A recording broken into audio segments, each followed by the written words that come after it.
Jackie, the first question has to be the obvious one. Have you come to a decision about your future?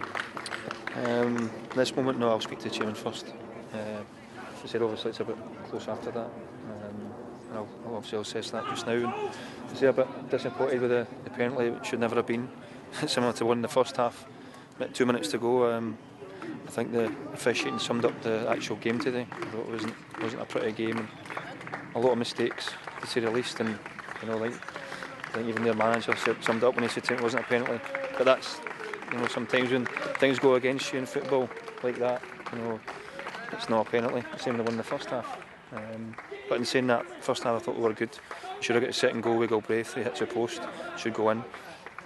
Second half I thought we were nervy and got on the back foot, and they caused a few problems. Our keeper I thought was outstanding, but in saying that, we're lucky obviously not to concede a goal in the second half, bar a couple of good saves from our keeper. I suppose this sums up, maybe the ambiguity of the statement this week. A positive result, well, we would know what 3-0 either way would mean, but a draw makes it a bit less conclusive. What did you see from your players today that lead you to maybe have to contemplate this a bit further? I think I've seen fight, I've seen commitment, I've seen the want there, and the hurt after the game, and obviously the anger with the decision against them, the injustice, if you like. But again, that's most weeks. That same thing happened to us away at Forest Green. We get let down by officials. But it's part and parcel. I think that's why we have to get the second goal and be clinical when they're finishing. When we spoke to you yesterday, you seemed to be quite clear in your mind, based on the things you were saying, that you and the chairman almost had an arrangement where whatever result were to be, you would both know after the match what that would mean. Has this been changed somewhat, as you say, by the manner of this? An 89th minute penalty is almost, the likelihood of that when we talk about it this week seems to be the most unlikely of outcomes. Has that changed things? Would you have walked away 1-1 if the situation in the game had been different? And honestly, I don't know. As I say, I've got a bit of thinking to do. I wouldn't do anything or speak to you if it is the case without speaking to the chairman first, because obviously that's the most important person to speak to, and I'll have a chat with him going back in the bus just now, and I'll make my decision based on that. You talked about fight from the players. You made another 6 changes today. How much of that was down to picking players who you thought might fight for you today? Yeah, I thought it was evident. I said to him there, the little things there with the fight, and thanked them for their efforts for us and everything else. The quality, but I think the quality in terms of that field today wasn't a proper field to play football. The importance of getting in the last third, not taking a chance at the back like we did against Guiseley and concede silly goals. So I listened to that. I said, if anything, in the second half, I thought we'd get too deep. Opportunities in the last third, I didn't think we took enough care, even though the pitch isn't great.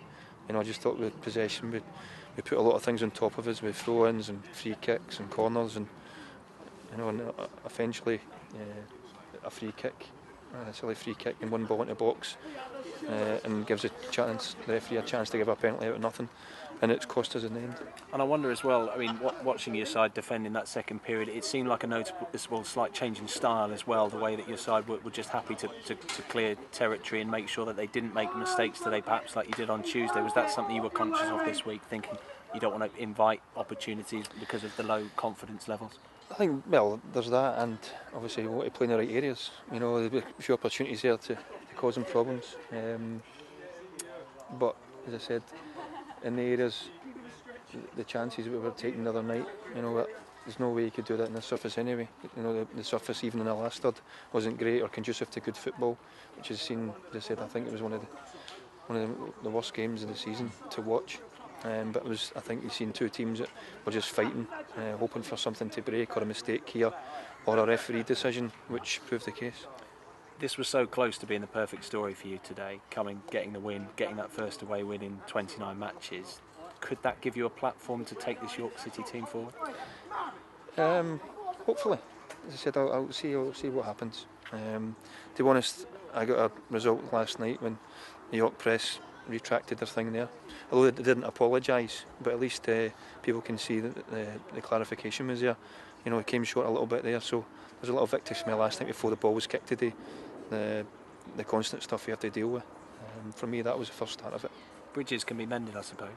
Of course, yeah, but again, you have to admit there's wrong there first. Personal stuff again. I said today, yeah, the players, I thought they gave everything they had. The quality at times wasn't the best. Again, I'll use the pitch as that in the last third, but I still think we could have been better in the last third. You know, Danny should have scored, as I said. The one in the first half as well, he gets to the byline to pick somebody out. But second half we weren't good enough.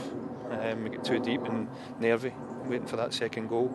And, you know, the referee cost us obviously, and we brought on ourselves in the last bit.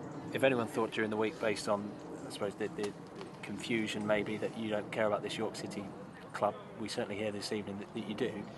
Yeah, and as I said, this has been about 90% of my life since last November. It's never changed. I think, obviously, people that know how hard we work here to try and change things and try and help the club. And again, that's why I've been here so long. That's why the chairman stood by us. The results on the pitch haven't been good enough. But you know, in football, as I said, I've been humbled by the support from the chairman and the players, and you know that you're in it to do your best job you can, and try and get players to improve them, make them better, and see things. Sometimes it works, sometimes it doesn't. But I'm not the only manager that comes under pressure or makes mistakes or goes out not to win. You know, there's two things in management: you either move on because you've done really well, or you get the sack, or you can obviously. And so we'll see what happens.